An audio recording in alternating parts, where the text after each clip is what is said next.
안녕하세요. 타이거 ETF 김수정입니다. 요즘 전 세계적으로 뜨거운 감자가 있죠? 바로 중국 투자인데요. 계속 투자를 해야 할지 아니면 손절을 해야 할지 의견도 첨예하게 대립하고 있죠. 그래서 오늘은 차이나 ETF에 대해 이야기해 보려고 해요. ETF4U 지금 시작합니다. ETF for you.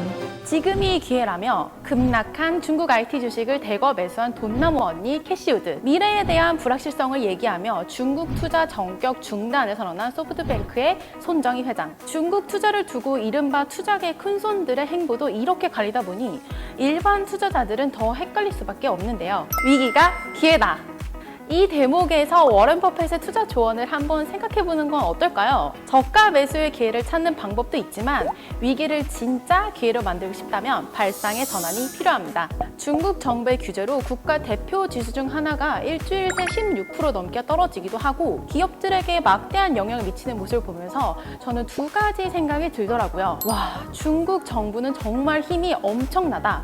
그럼 중국 정부에서 밀어주는 산업은 엄청 잘 될 수도 있겠다라는 생각이 들었습니다. 결국 현 시점에서 진짜 기회를 찾고 싶다면 중국 정부의 입장을 파악하는 게 핵심 포인트라는 거죠. 어느 나라건 사업이나 투자를 할 때 정부에 맞서지 말라라는 건 철칙이지만 중국의 강도는 정말 남다릅니다. 사회주의 국가라는 특징도 있고 모든 것이 중국 정부의 원대한 목표와 치밀한 계획 아래 이루어지기 때문인데요. 중국 정부가 밀어주는 산업 또한 하루아침에 뿅 나타난 게 아닙니다. 그러면 중국 정부가 육성하는 산업은 과연 무엇일까요? 힌트는 중국 제조 2025에서 찾을 수 있습니다. 중국 제조 2025는 시진핑 정부의 산업 고도화 추진을 위한 핵심 전략인데요. 여기에 제시된 첨단 산업 육성 전략에 따르면 신재생, 반도체, 전기차 이 세 가지가 대표 육성 산업이에요. 그럼 각각의 산업을 하나하나 살펴볼게요. 먼저 중국 제조 2025의 10대 전략 산업,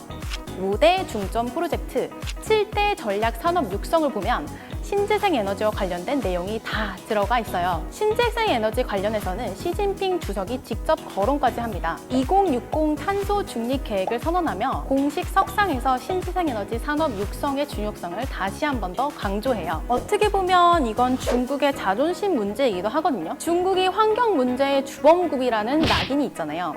그런데 앞으로는 신재생 에너지 산업을 통해 친환경 국가로 거듭나겠다는 거죠. 사실 중국은 이미 10년 전부터 태양광이나 풍력 같은 신재생 에너지 산업을 적극적으로 육성해 왔어요. 앞으로도 더욱 막대한 지원을 해서 글로벌 시장 지배력을 장악하겠다는 목표를 갖고 있습니다. 다음은 반도체인데요. 반도체는 차세대 IT 기술의 가장 핵심 산업입니다. 스마트폰, PC, 서버 등의 모든 IT 관련 분야에 필수적으로 반도체가 들어가잖아요. 중국은 세계에서 가장 큰 IT 소비국이자 반도체 소비국이에요. 그런데 14억 5천만 명에 달하는 내수 시장을 가진 반면 반도체 기술력은 부족해 대부분 수입에 의존하고 있어요. 이렇게 잠재력이 상당한 시장을 다른 나라에 뺏기면 되겠어요?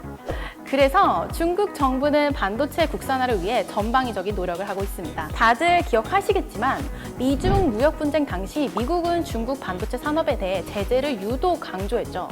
이에 중국 정부는 직접 개입해 반도체 기업을 성장시키겠다고 선언합니다. 그리고 중국 반도체 기업에 엄청난 투자와 세제 혜택을 주면서 그 의지를 활활 불태우고 있습니다. 마지막으로 살펴볼 분야는 전기차인데요. 중국 제조 2025에서 신에너지 자동차를 언급한 데 이어 2020년 10월에는 중국 국무원이 신에너지차 산업 발전 계획까지 발표하며 전기차에 대해 국가 차원의 지원을 약속합니다. 지난번 ETF4U를 통해 자동차의 미래가 전기차라고 말씀드렸는데요. 이 전기차 시장의 중심에 있는 곳 하나가 중국입니다. 유럽 등 글로벌 완성차 업체에 2차 전지를 공급하고 내수용 친환경차를 개발해 자동차 제조 강국으로 거듭나는 것이 중국 정부의 목표인데요. 정책적인 부분을 살펴보면 2025년까지 신차 판매 중 신에너지차 비중을 기존 20%에서 25%까지 끌어올리겠다고 발표했어요. 또 배터리 같은 전기차의 핵심 기술을 연구 개발하는 데 드는 지원도 확대하기로 했고요. 중국 전기차 테마는 이미 너무 유명해서 앞으로도 괜찮을까?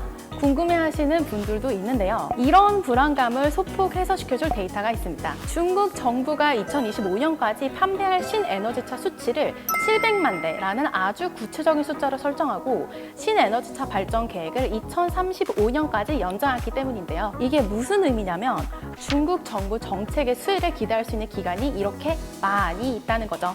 오늘은 최근 중국 투자의 위기 상황이 준 교훈을 계기로 앞으로 주목해야 할 중국의 산업에 대해 이야기해봤는데요. 타이거 ETF를 통해 이 세 가지 산업에 투자할 수 있습니다. 타이거 차이나 클린 에너지 솔락티브 ETF는 전 세계 신재생 에너지 산업을 선도하는 중국의 클린 에너지 기업에 투자하는 상품입니다. 일반적인 신재생 에너지 ETF가 친환경 관련 파생 산업을 포함하는 것과 달리 순수하게 신재생 에너지 기업만 투자하는 것이 가장 큰 특징이에요. 타이거 차이나 반도체 팩셋 ETF는 풍부한 내수 시장과 정부 지원에 힘입어 급성장하고 있는 중국 반도체 테마에 집중 투자하는 상품이고요. 마지막으로 소개해드릴 타이거 차이나 전기차 솔락티브 ETF는 중국 전기차 산업에 투자하는 상품이에요. 중국 전기차 1위 기업인 비아디랑 중국 전기차 배터리 생산 1위 업체인 CATL 등이 모두 포함되어 있어요. ETF4U 오늘 시간도 재밌게 보셨으면 좋겠네요.